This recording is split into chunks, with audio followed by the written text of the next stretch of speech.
but it looks like it is making its preparation onto the platform. Let me go find it. Tirrell, there he is.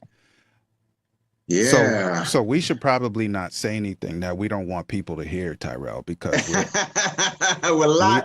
we We are are live. live. We are live and direct. I need to make it public so Yes, that sir. Yes, okay, sir. so we can do sharing opportunities, man. But it's so good to see you, brother LDH, on this mega magical Make It Happen Monday, man. And man, we are at another fabulous Monday. When do you normally prep for your Mondays? Every day. I'm one of those people, like, I can only say it to you this way. So my son, he has to clean up his room like all children need to clean up their rooms, especially Yes, sir. boys. Yes, And I'm sir. like, bro, why you making this an event? Keep your room clean. So don't put anything where it doesn't belong Yeah. and keep Yeah. it as an ongoing situation. That's how I live my life. So I don't prep for Okay. Mondays. Every Yeah. day is always on. It's every day is clean up and prep. Every single Yeah. day. Like I don't Yeah. do a Monday prep. I don't do a Tuesday prep. It's every day. Keep it ready. That's how I Yeah, ride. yeah, yeah. Come on, come on, come on. I love this. I love this. Guys, if you are tuning in live or on the replay, you may have noticed that for the last couple weeks, LDH and I have been properly preparing you for 2023. We have been talking about systems and routines in now 2003 to kind of get you going, especially if you are a entrepreneur, business owner, manager in some form or fashion. And today's topic is no different. Man, Mm. I can't listen, this is important because the topic today is talking about the 5 ways, not 2, not 3, but 5 ways that you can add value to your clients by understanding your behavioral style in some form or fashion. So, brother LDH, this is interesting and this is a fantastic topic. Why did you kind of want to add in the behavior style to the adding value topic? What motivated you in that form? Because it's portable, King Tirrell. So we had considered, adding value, full stop, 5 ways to add value to your clients. Mm-hmm. Well, you have 77,000 questions to ask and answer if you leave it like that, because it's like, well, clients, what kind of clients? Mm-hmm. What is the business? What is the nature of your relationship, right? And so, yes, there are some generic things that we could talk about, but I think one of the biggest problems that all service providers have is that we don't understand ourselves. Mm. So you can understand your product, you can understand your service, you can understand your business model and all of that. But in order to be effective and efficient at being a service provider, you have to understand you and your client and your customer. You see? And if we don't understand that, then we'll be great. If you made 2 million in the last 6 months, you should have earned 6. If you understand this, everything changes in a positive way. So this is why it's key. We have to understand ourselves and understand our clients straight. Now, I want to be clear, and I don't want to speed through an important analogy that you gave, and that is you said service provider. Like we have to, we're not talking about a product that you may be selling that is tangible, that is material. You're talking about people that provides a service that can be monitored or feel in some form or fashion. Is that what you're saying? Yes, sir. Because like for me, if I am your client and you say, you know what, Dave, we're going to provide the absolute best service for your Rolls Royce. Yes. We're going to make sure that X, Y, and Z are taken care of. And this is, well, first of all, I don't want a Rolls Royce. No diss to the Rolls Royce family. Like, I love them. Well, I don't want one. And by the way, I don't have one. Yeah, So yeah. now, how good are you going to provide service to me when as a Rolls Royce, a person who owns a Rolls Royce when I don't have a Rolls Royce? Yeah. And it's like, yeah. well, that sounds silly, Dave. Of course, you know that the person doesn't, but there are a lot of ways that we try to attend to our clients and customers Yes. when we do not understand their needs and we don't understand who we are and how we provide to their needs, considering our own behavior styles. You see, so that's why this matters. Now, I love this because sometimes we don't really care about the service that we provide to people. Write the check, man. Here's my account number. Like, that's what people think. Write the check. We don't believe sometimes that we need to be providing a service that is above and beyond. You know, you can be in real estate, you can be in banking, you can be in finance, you can be in customer service. Yes, like there needs to be a practice that is goal oriented in the way that you and I are providing. What do they call it? The white glove service, where you get the full. My wife orders this all the time. Like if we order some furniture, she said, I got to get the white glove treatment. That's right. And I'm like, the what? The white. Look, unless you want to put it together. Well, no, I don't. No, I'm good. I'm good on that. Right now, Tirrell is like, okay, I understand what you're saying. I don't know what you said, but I know I don't want to put that together. Yeah. And I don't want you coming back to me saying that I missed the spot. That part, right? Plus, what's going to take them an hour or two to put together will take me 5, 6, 7. Like we can cancel all of the rest of the appointments for the day. Listen, I'm about to add more value to you, Tirrell, and by them giving your delightful, lovely wife the white glove treatment, now you don't have to spend another month putting back together what she did not experience by having the white glove treatment. Yes. You don't have to address whatever went wrong as a result of her not having that sense of whatever it is she's after by having that. So just like, yeah, let's get that.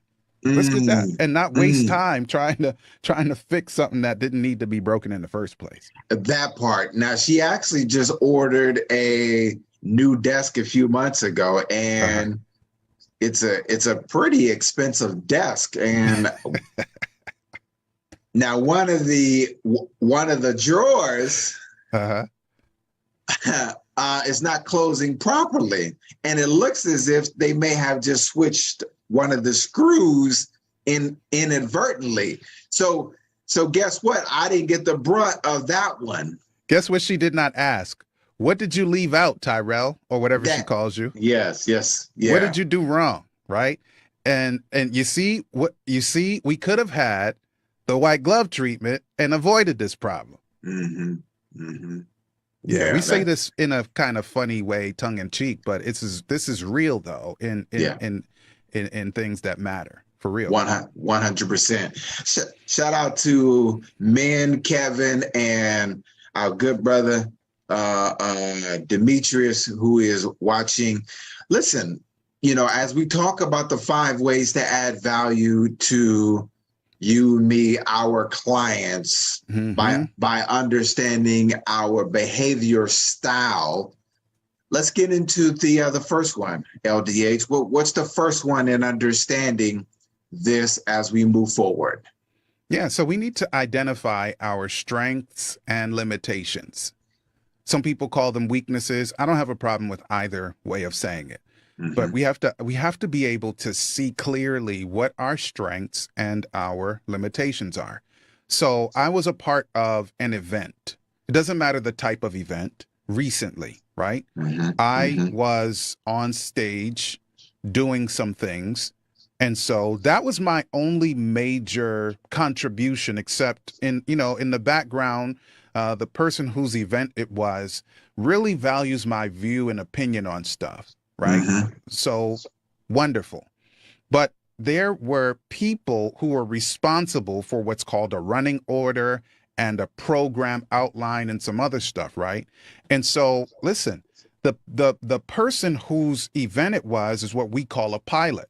The Mm-hmm. person who is goal oriented, sort of straightforward, tell me the bottom line, but I do have a need for things to be excellent, right? I do have, in a way, a competitive spirit. So whoever's doing another event like it, they need to see that this is how you get it done. This is how it's done. Well, here's the thing. The person who was primarily, well, there were two persons in charge of the running order and the program outline. Well, listen, if you don't understand, like, just look at a program outline. There are a lot of little things related to it, and those are related to a lot of things that are not on paper. Yes. Well, one of the persons in charge of that is also a pilot. Mm-hmm. And I was like, mistake number one. And it's no Mm-hmm. disrespect to the person with the behavior style of pilot, because I already described something very positive. But the details about everything that's supposed to happen at what time, in what sequence, and Mm-hmm. what happens if person X doesn't show up. And I'm like, mistake number one, you're messing up your event. Mm-hmm. You need to have another behavior style, Mm-hmm. grounds crew and air traffic control, Mm-hmm. more details, super service oriented. If you get a combo of those, and then your desire for excellence connected with that excellent service provider mentality, connected with the person who sees all the fine details, now you have something worth going to. You see? Mm-hmm. But I'm like, dude, you got it mixed up. Mm-hmm. And sure enough, there were some details that were missed. Why? Because the strengths of the pilot were not the fine details. The strengths of the pilot were not the eventualities. What if person X does not show up? What if this thing that's supposed to make this event turn up in a positive way doesn't happen? How do we address it on the fly? Yes. Yeah. Not going to happen. And it didn't Yeah. happen. Yeah. Yeah. Right. And so strengths and limitations really do matter. So this is good because everybody do not know. So what LDH is referring to, by the way, we are on live from Jamaica with my good friend, brother LDH, talking about the 5 ways that you and I could add value to our clients by understanding self. Now, by understanding self, LDH is referring to what we call the flight assessment.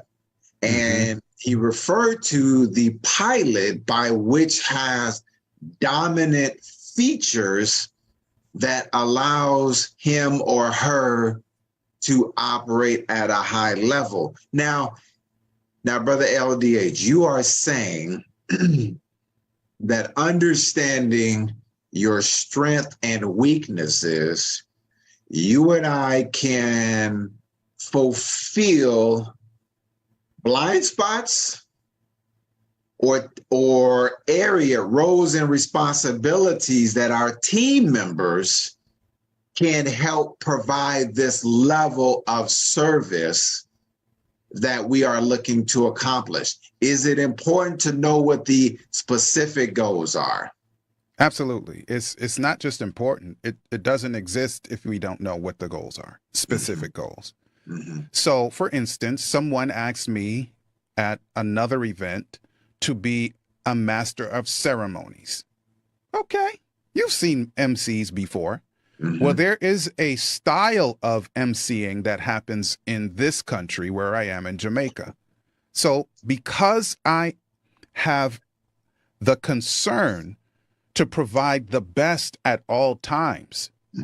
Instead of saying yes, because this is going to be a wonderful setting, yes, because it's so important, yes, because it's a pivotal position in air quotes for this particular event. The first thing I said was, okay, I know there's a way that people MC here. I don't do that. This is what I do. This is how I do it. Do you still want me to be the MC? Absolutely. See, now this person, let's call the person Tirrell. Tirrell can now have a reasonable expectation that L. David Harris is going to provide best service in this event that matters to Tirrell. Now, if I just blindly said, sure, I'll do it because I respect Tirrell. I like him, you know? And I'm like, I'm honored that Tirrell would ask me to do something so important. And then I find out midway or after the fact that I disappointed everybody's expectations. Why? Because there is a style of emceeing that is expected in this particular country. You see? So I needed to know, because of my behavior styles, I needed to know the details. What are you expecting? This is what I can offer. And when I offer it, I'm blowing it out the frame, like all the way up. We're going to do this right, but right according to who I am, not who I hope to be, not who I've idealized myself to become, or because I want to satisfy Tirrell because, oh my goodness, it's so wonderful that he entrusted this to me. But when I botch it, that makes all of that flighty kind of wonderful feeling go away, because now I simply could have said, I'm not the one for you, but I have somebody you might consider. Yeah. You see where that goes? Yeah. 100%. It allows you to, one, have a destination. Yes, sir.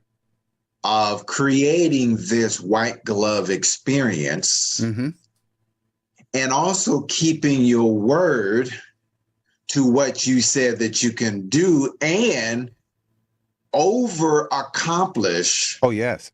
Give a specific feeling to the service by which you said that you are going to provide. Yes, sir. I'm about to do something different today. I'm going to ask Tirrell a question. Can I do that, sir? 100%. 100%. Okay. All right. Have you ever been on an airplane, Mr. Tirrell? Yes. Have you ever flown first class? Yes, sir. Wonderful. If you were to purchase a ticket, or let's just say you have white glove service through a black card or something else, right, where they set it up for you, and you know that your intent is to go from San Francisco to New York City. All right. That's good. All right. It's I don't know how many hour flight, but you're going to New York City. So if somebody says, all right, Tirrell, we're going to get a ticket for you. They're giving you service. We're going to make sure that you are in first class and you are going to JFK, John F. Kennedy International Airport. All right. You ready to go? Yes. Your flight departs on February 27 at 11:20 a.m. Sorry, 8:20 a.m. All right? Wonderful. You see, L. David Harris has a bunch more questions. See, I hear that I'm supposed to leave from whatever the airport near San Francisco is. I know that my destination is JFK. I know the departure time is 8:20 a.m. But me, in 2023, I want to know how many stops this thing is making. I want to know where they're laying over, if they're laying over, for how many hours. Is it going to be like 20? Is it going to be 23 plus hours when you look at the little thing that says when you're going to get, like, is this going to be a 2-day flight? Yes. I couldn't care less if it's first class, if it's going to take me 2 days to get there. I need that plane to get there today. You see? And so if I'm getting service from someone who sorts this, a concierge service, I need that person to understand that today is the day we reach my destination, not tomorrow. Yes. Please and thanks. Yeah. Not only that, I want to make sure that I'm getting that concierge service when I'm in the terminal. That I Right. that I can get the concierge service and get that Wi-Fi connection and the buffet in the You see, you terminal. see, Yeah, that part. we definitely do lounges. That's just Yeah, kind of what it is. I don't want yeah, to just sit around and hope and wait until they make the announcement. Somebody yeah, needs to come get me. And yeah, I'm sorry, like if you're not into that, no problem. yeah. But somebody needs to say, all right, boarding, flight, whatever, uh, uh, where, and then escort us to the gate. That's what I do Yep, sometimes. yep, There you go. 100%. So that Okay, detail matters. Go ahead. yeah. Okay, guys, if you are watching live or watching the replay, we are talking about the most important items as it relates to adding value to your clients in some form or fashion by understanding, mastering your own behavior style. Shout out to Mrs. Sloan, who is also watching. We listen, even if you are a teacher, even if you are even if you work for a law firm, right? Even if you are a politician, there are ways of adding value to your clients, to your people, to your constituents by really understanding the behavior style by which you actually master. And L. David H. has just talked about your identifying your strength and weaknesses by which you can deliver as well as have people on your team be able to support you in your roles and responsibility. Brother LDH, what is number 2? Yeah, we're talking about communicating effectively. Communicating effectively. And let me just say to people who are not clear on this, I'm not going to go into that classic discussion about what percentage is verbal and what is not what is nonverbal and all of the rest, right? That matters, but not today, right? If the message is not received, it was not communication. Can I just say that and put a full stop, put a period there? There are times that we are moving information through our diaphragms and voice boxes, or through our technology, or whatever it is, through our marketing materials. It doesn't matter. Promotional videos. If the message is not received, that is not communication. One-way streets are not communication, not when it comes to our businesses. I know if you're technical like me, you could blow a bunch of holes in what David just said, right?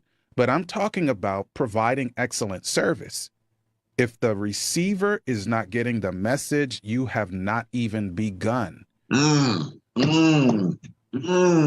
You have not even begun to provide service, much less excellent service. Yes. Yeah. Right. Yeah. So go ahead. You're going to say something. Well, it's interesting because the first thing that comes to my mind, I come from the real estate industry over 20 years, and my wife has been in it for now 12 years. Okay. And one of the first things that I told her is, look, if your client, our client, or clients have to call us to get an update. Oh no, L. That's a L. Loss. Oh, that's a drop of failure of communication. Yeah. All right. Since you brought up, because I like to be adaptable. As much as I am a very particular guy, Tirrell, and people who watch us know, I love questions. I love the unexpected in these settings because it gets my brain on. So you brought up real estate. I'm going to give you a scenario. Communication. So in 2005-ish, I'm selling a condominium that's ours that has appreciated in value by 150,000 US dollars, right? And so, all right, because my wife and I are moving to a rural setting. The condominium is located near to the NSA, National Security Agency, near the nation's capital of the US, right? So boom. I have an agent who could be my dad who is like next level. He's a next level agent. So boom, in the same condominium building and complex, you have people who are improving. They're putting in those hard surfaces. They're doing all the stuff that people normally do in order to increase property value. Yes. We did none of that. I need to sell, but I'm not burning money. And I get it. I understand. So this agent, this dude is brilliant. This agent, what he does, he courts agents. He doesn't court clients or customers or buyers. He courts agents. So the standard was 5%, 5% earnings split in half. Agent one gets 2.5%. He gets 2.5%. He said, no, because I'm courting agents, I'm throwing it up to 6%. So that other agent's going to get 3%. He said, Dave, so let's increase the cost of the property, whatever, the asking price, whatever, sale price, whatever it is. I was like, no, I'm not doing that. That's the first thing. I communicate, even on the client. I want y'all to hear the conversation. I'm not doing that. And he said, okay, you didn't improve the property. Understood, Uncle Joe. Not doing that. This is what I need to do. So I cleared out the thing. And now you're going to have a headache. Your wife is going to have a headache, Tirrell. I clear out the condo and we move to the country, to the rural setting. There's nothing in there, bro. But impression, I say God told me, but an impression was clean the place perfectly.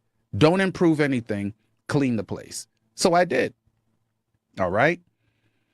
A client now of Joe comes into this condominium that is not staged, not improved, but pristinely clean. And you're like, you're getting a headache. Not staged? Nope. Not improved? Nope. No incentive to the agent by having a higher potential, percentage payout? Nope. But I had an impression that this is what it was going to be. I took a month, bro. I had to pay 2 mortgages for a whole month. Everything is off on this one, but I had the impression. Would you know, the young woman who incidentally is an extreme air traffic control, very particular in all kinds of ways, she went into the kitchen that was unimproved and she looked up at the cupboards and said they were even. What? Even. The same day, she puts an offer for what I asked. And I said, Joe, what made the difference? Why didn't she buy the staged, upgraded place upstairs that was also on the market? He said, because the cupboards, first thing he said, it was clean and the cupboards upstairs were uneven. I'm like, dude, you could have drilled those out the wall and put them back up even. Right. No, but she cared about cleanliness and the cabinets being even. So if you communicate, if he is having a client who communicates these things, he wouldn't have burned his time talking about increasing the commission. He wouldn't have burned his time about staging. He wouldn't have talked to me about possibly improving. Communication says your client just said no to another property because of only 2 reasons, not because it didn't have granite, not because it didn't have corian, not because it wasn't staged, but because it was not perfect and pristine. He would have understood that and not wasted my time talking about those things. Yeah. You see where I'm saying? Yeah. 100%. I love that. We broke all the rules, but it worked for that client. Yeah. I love that. Communicate effectively. Yes, sir. And I love the fact that you went in on your strength because you realize always that there is somebody that's going to appreciate my style, and my style will get what I actually need and want. I love that. Okay, let's go to number 3. Yeah, and the checkbook, right. All right. We're in business, brothers and sisters. We're in business. It's not all about money, but business is about money, service and money. If there's no money exchanged, then it's not a business. It's a hobby, but that's a different discussion. Mm-hmm. All right. Provide tailored solutions.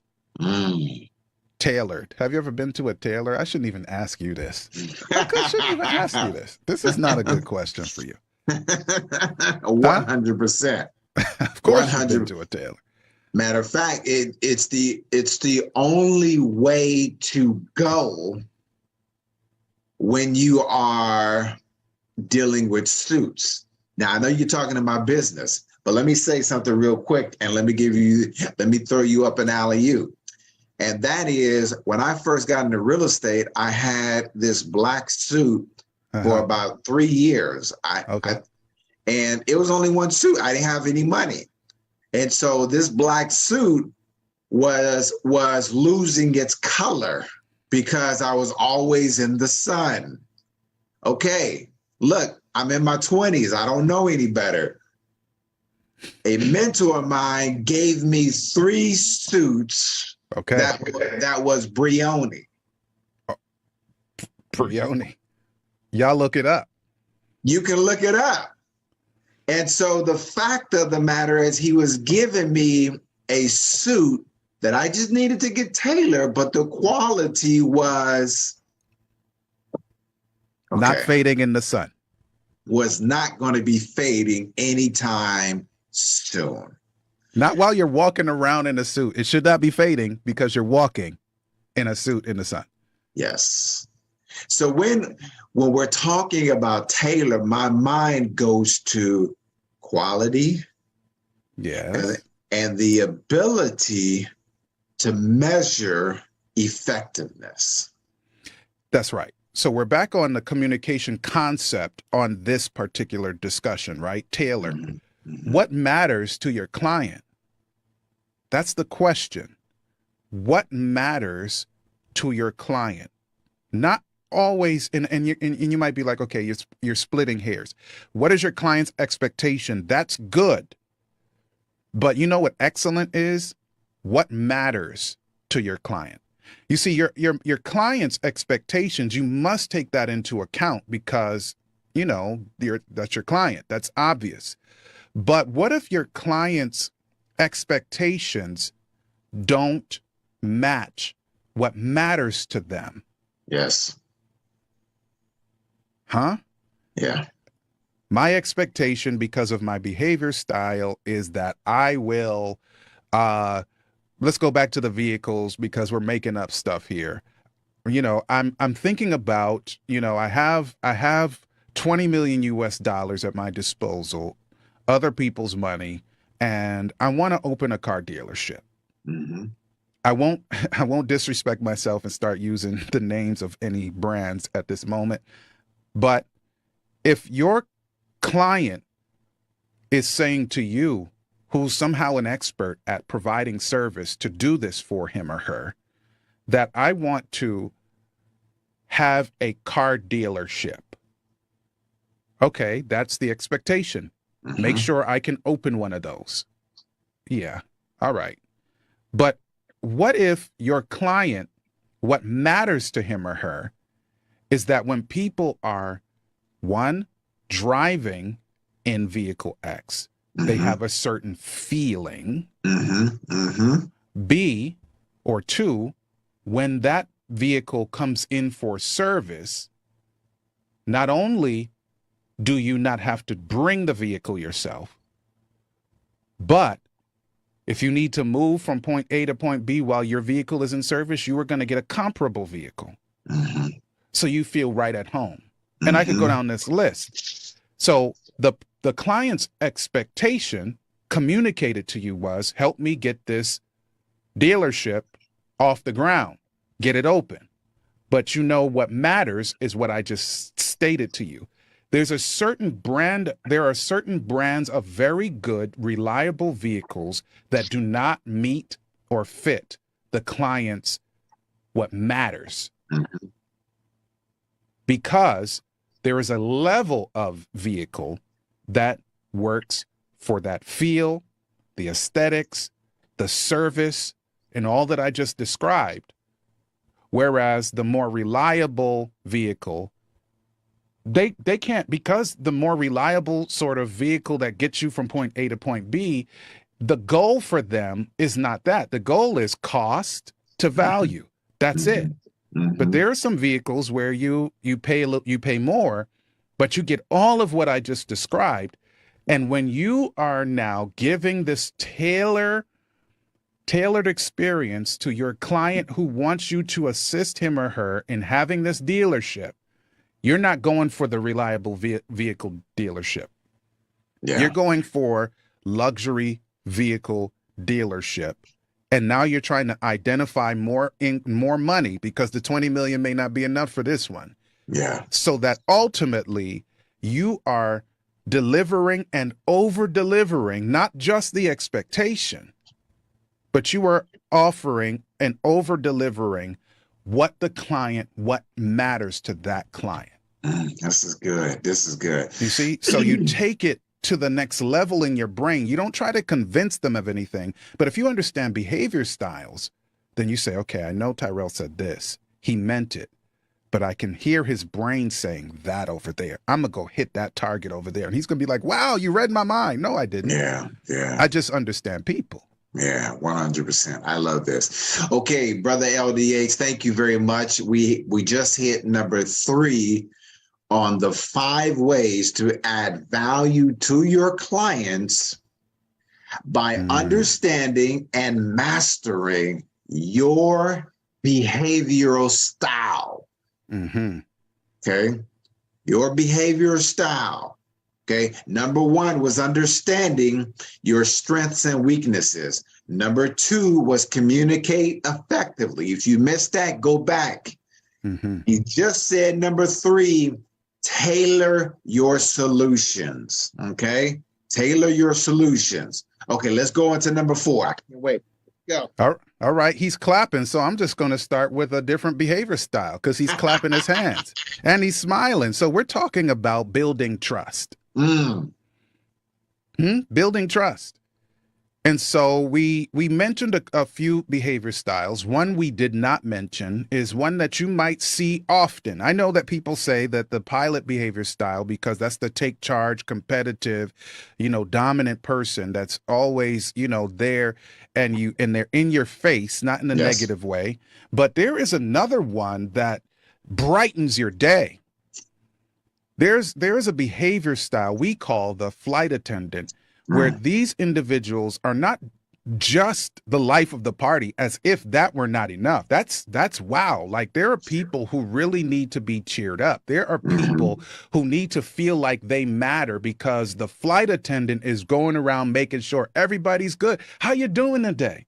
Yes. How's everybody doing today? You ever heard that person come into the room and say, hey, we're here, everybody. How's everybody doing today? We want to make sure that you have this great positive experience. And you're like, wow, I didn't even expect to have a positive experience. But whatever he or she just said, I want that. Yes. And now you're clapping, like in your brain, you're like, why am I so excited about this? We're just fill in the blank thing, right? But let's just say though, that now you're in a negotiation setting, and it doesn't matter for what reason, but it's business, right? And the person on the other end of the negotiation, the one who is the decision maker. I know some people might think, well, the decision maker shouldn't be the flight attendant. That's none of your business. That is who it is today. Flight attendant is making the decisions. Flight attendant is writing the check. The flight attendant is the one who says, all right, you're the one for us, right? Well, if I now go in as my very deliberate, my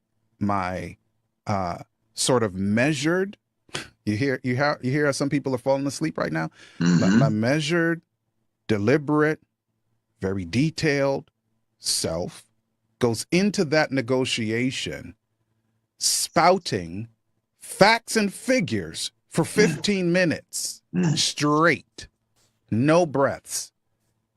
I promise you that the flight attendant is going to lose interest, and you're going to have to do damage control just at the beginning of your negotiations, mm, mm. because L. David Harris chose to move according to my behavior style Yes. in a negotiation.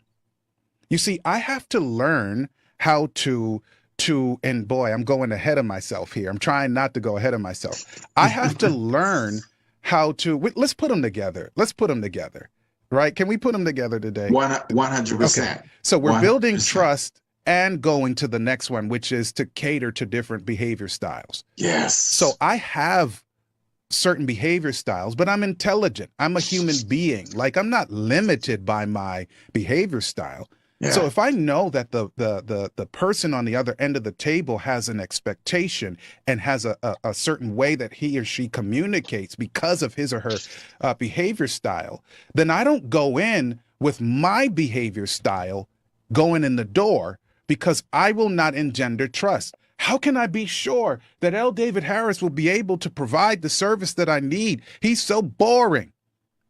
I'm in the hospitality business. I'm in the events planning business. He is just talking about facts and figures. Did he not hear anything about our client? Well, not only have I destroyed the potential for positive experience and trust, because now you're not even sure if I understood the assignment, but I also couldn't have cared less to either teach myself, go find somebody, or learn how to adjust and begin to cater to how you hear, how you see, how you feel, how you experience as my potential client. I really, really like this one. I mean, it's because it is a key ingredient to relationship building when you are scaling.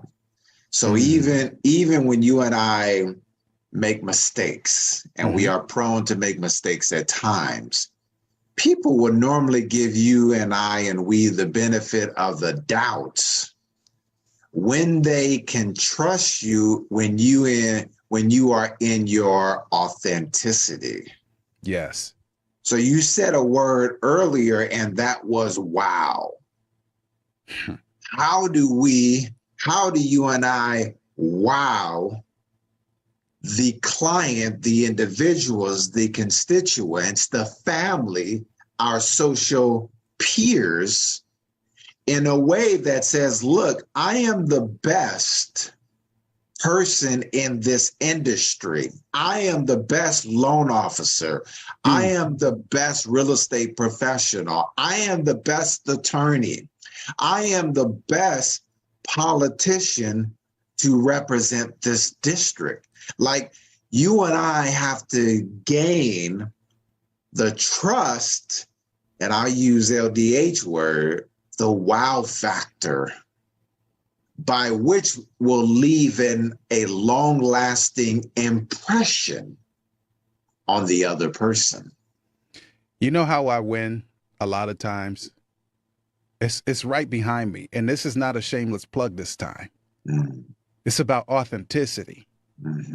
So for some reason, based on the who I am, I don't fully understand, but I'm okay with not understanding. I know what it is and I know how to leverage it. People automatically trust me.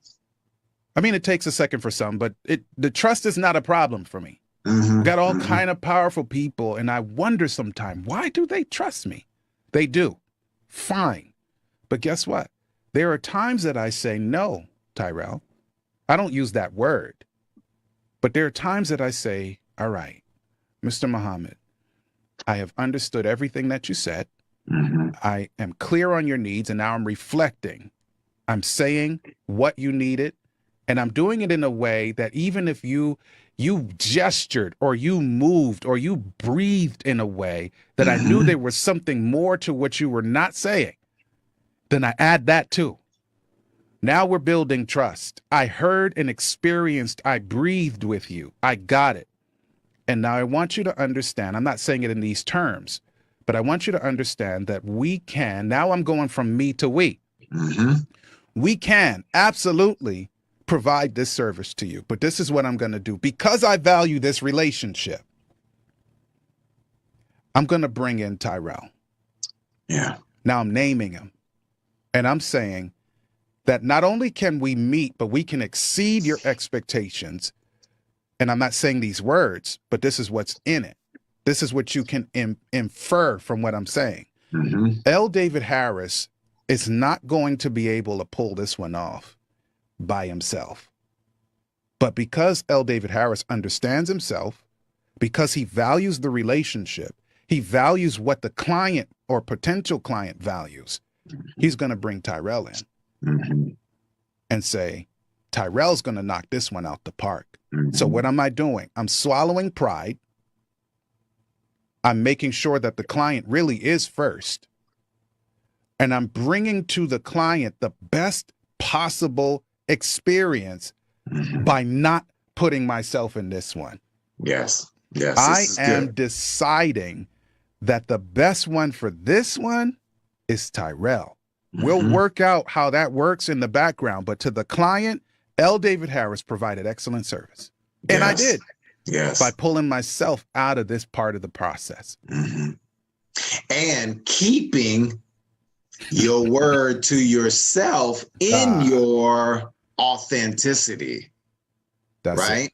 That's Keeping yourself to your authenticity. Guys, if you are watching live or watching that replay, you are watching my good friend as we have a conversation, L. David Harris, live from Jamaica. You know what I'm saying? I love and technology. Direct. Let's go. And you know what I'm saying?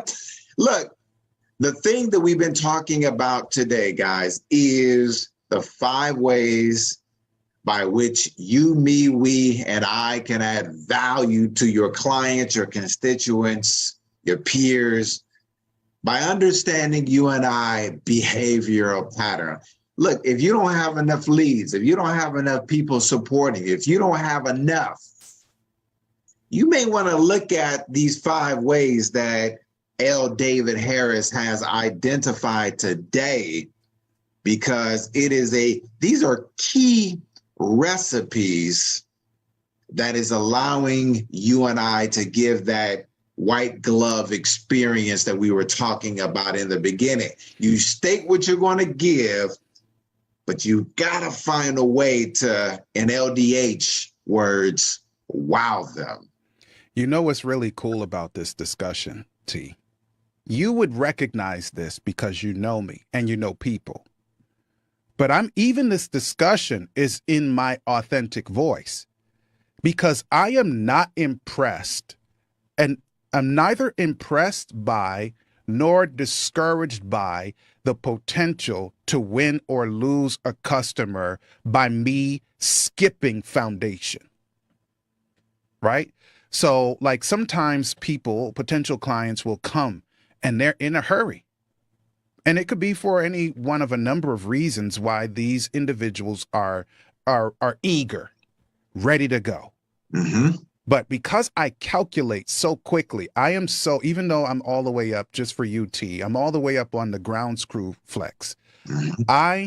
There's something about either my socialization or something else, I'm still trying to pinpoint it, that does not allow me to be too slow. I'm not too slow. I'm deliberate, but I'm never too slow, right? So boom. It's not worth it for me to rush into something, however, because I'm fearful that because you're eager, that you'll get away. Yeah. Because if I build the foundation, you said you wanted 20 million, right?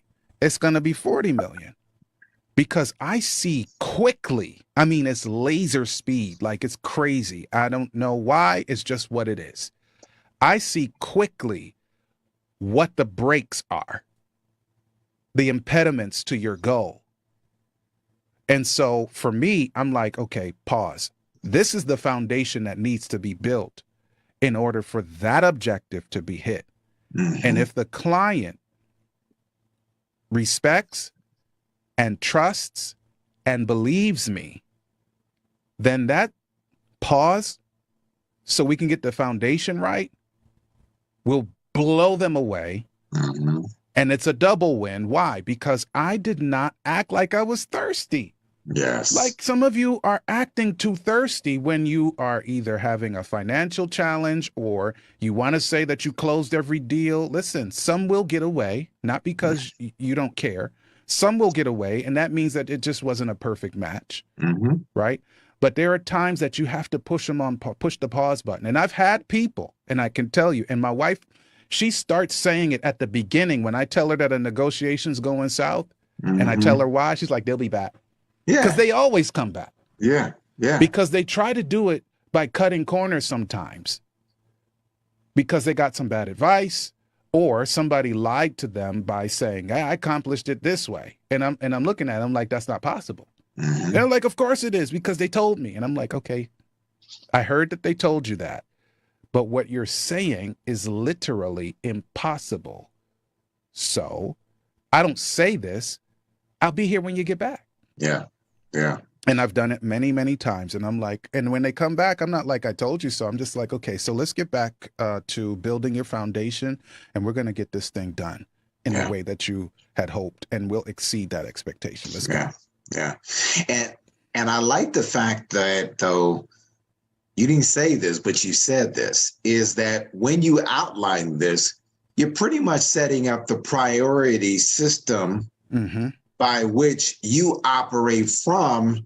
And people may not look, you don't need every client, right? That's right. But what we do need is a system of operation that says, here are the people that I want to work with, that is going to deliver in a way that, one, is going to compensate me fairly, and two, is going to be a person that I am wanting to work with in a way that it is a two-way street. You said communication is not a one-way street. This is a two-way street. That's right. In many, many forms, but we have to know what the destination is. All right. To be able to fulfill the obligation of this way of delivering the best way of our 5 added value ways to our client or constituents. Hey, Raymond says, and you know what the problem is. Okay, yep. That's going back to what we were saying before. Like we really, LDH identified like how to set up the expectation, know what the client wants so that you are fulfilling and over-delivering in the promise. Knowing what our client wants and needs, even if our clients are not, and I want to say this in a positive sense, either not communicating or not really clear on how to state or communicate what their wants and needs are. Those both matter. Wants and needs matter. Sometimes a pilot will come to you with a want. And I say to people, let's just say it lines up perfectly. You have a pilot who also is a CEO. It doesn't always pan out that way, but let's just say it lines up that way. Pilot who is a CEO. We're talking about behavior styles. You can rewind if you're not clear why we're using the term pilot, right? I say to people who are either in the C-suite with those pilots who are CEOs or presidents or whatever, managing directors or whatever it is in your organization or company. And I'm like, if that person doesn't give you a headache every time he or she speaks, then they're not probably very good at what they do. Because those individuals are visionaries, and you need them to be. You need them to want to change the world by tomorrow. That's a want. It's not going to happen. But you can't say it to the person because that's going to mess up stuff for you. But you can, however, if you're a great provider of service, you're on the team or whatever it is, now you put one foot before the other. You set up the strategy. You set up the details, the infrastructure, the foundation to get that pilot to where he or she stated. That's a want. The need is the other details. And in due time, that pilot will reach the destination, but even more so than what their vision would have encapsulated. I love You this. see? Yeah. Man. All right. Okay, guys, if you're watching live, you're watching the replay, LDH, L. David Harris, tuning in live from Jamaica, has been talking about the 5 ways to add value to your clients, to your constituents, to your audience by mastering your behavior style. He said, number 1, understand your strength and weakness. Number 2, communicate effectively. Number 3, tailor your solutions to your clients. Understand the expectation by which they are going into business with you or asking you for your service. Number 4, building trust, aka wow them. And then number 5, cater your behavior, your service to their style. That's big.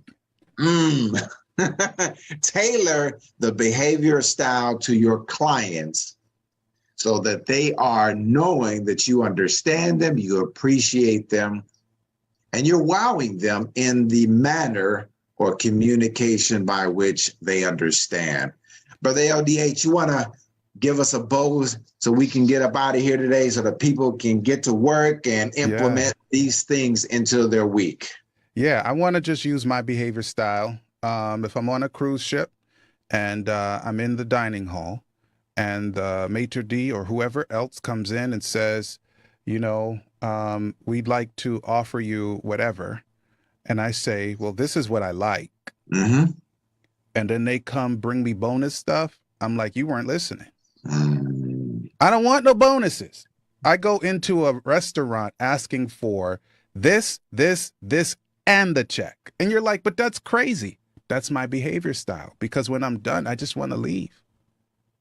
You need to listen and give the experience of the client, not the experience of your own. Brother, I was in Pier 39 in San Francisco, and I asked for a grilled salmon. I said, look, have the chef grill it, burn it, and dry it out. That's right. They did not dry it out.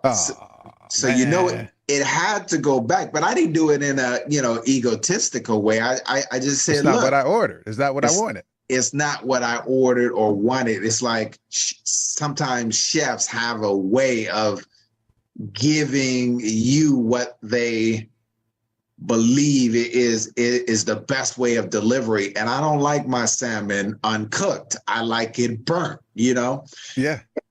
Raymond said, LD, do you find that most people want similar stuff and overcoming blind spots is the path to getting it? No, I don't find that people want similar anything except that. So remember, I made a distinction between wants and needs. Yeah. Most humans need, I wish I had the time, but most humans need the same things. But we have so many bazillions of differences in terms of what we want. So Maslow's expanded hierarchy of needs is what drives what I'm saying about humans have the same needs on some scale on the continuum. But in terms of wants and desires, no, man, nobody, no. Because if I go in with that preconceived notion, then I'm going to botch the relationship. I've had people, because they believe that they understand this behavior style thing, and they say, in the middle of me talking, now, if you knew me from a behavior style perspective, interrupting me when I'm trying to communicate as the client is your number one way to lose me. Straight. I'm going to somebody else. I will end it and go somewhere else just on the strength of that. But I've had people say, I know what you need. I know what you need. And I'm like, pause, I didn't finish communicating what I need. Mm-hmm. So my behavior style is not receiving that trust building capacity because I'm like, this dude isn't even listening. So I'm moving on. Yeah. Don't call me. And I tell him straight, don't call me. I'll call you if. Yeah. And so, no, most people don't want the same things, but we all need the same things. But we have to understand the difference and then do what we need to do to make a good marriage in the negotiations. Yeah, this and is good. delivery, really, of what we're delivering for our clients. Yeah. This really goes back to understanding out of the gate you and I strengths so that we can understand others' personality, so you and I can adapt. Yes, sir. And really put the other person on a pedestal based on their personality style. Like, people want to be loved, man. People want to know that you care. People want to be wowed in many factors. So I like what you're saying, LDH, and answering Raymond's question. So Raymond, thank you very much for that question. Man, this has been really, really good, and a great way to start off and go throughout the week is really understanding, the ways that we can wow our clients, our peers, you can use these same recipes for family, peers, and friends to say, look, this is me. This is who I am. This is my authenticity. And you and I earn the business by being the very best version of us. That's right. Because you didn't contact me because you wanted Tirrell. Mm-hmm. You contacted me because you wanted me. I don't have to believe in me. I should, but I'm saying I don't have to say I agree with your perception. No, if the person wants me to do X, I've had all kinds of powerful people come to me, and if I chose to say, but why would they come to me for that? Mm-hmm. They could go to other person for that. Mm-hmm. Mm-hmm. Then, how much of a disservice have I done? I have no idea why this person or these persons are coming to me. Mm-hmm. That's not the goal. The goal is to give the person what they need and want if I can. Mm-hmm. They believe that I can. So let's see if we can actually do this and at the highest levels. I love it. LDH, I want to appreciate you, man. I want to thank you as always. This has been a great conversation today on adding value to people in a way. Really, you're adding value to yourself. Because in you and I authenticity, we can live our purposeful, driven life and have a sense of meaning to what we do on a day-to-day basis, hour-to-hour basis. I don't get tired of being myself, bro. Yeah, that part. Mm-hmm. Yeah, that's it. That part. I don't have anything more to say. I don't get tired of being me because I'm me. Every day I wake up. That part. I just wanted to sit on that for a minute. Pause. All right, guys. Thank you. If you're watching live, watching the replay, we thank you, Brother LDH. Where can they find you and get a hold of you if they want to get in touch with you? Yeah, so I'm easy to find, but I don't want you to find me. I don't want you to watch me. I want you to connect. So just email me, old school, ldh@ldavidharris.com. There is so much that we can build together, but I want you to connect with me. Don't observe me. People do that. There's a lot of things to observe. Let's connect so we can really get it done. Let's go. I love it.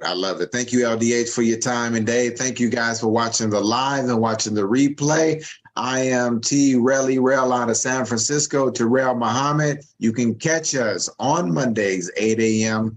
and giving some form of fashion and added value to your life and many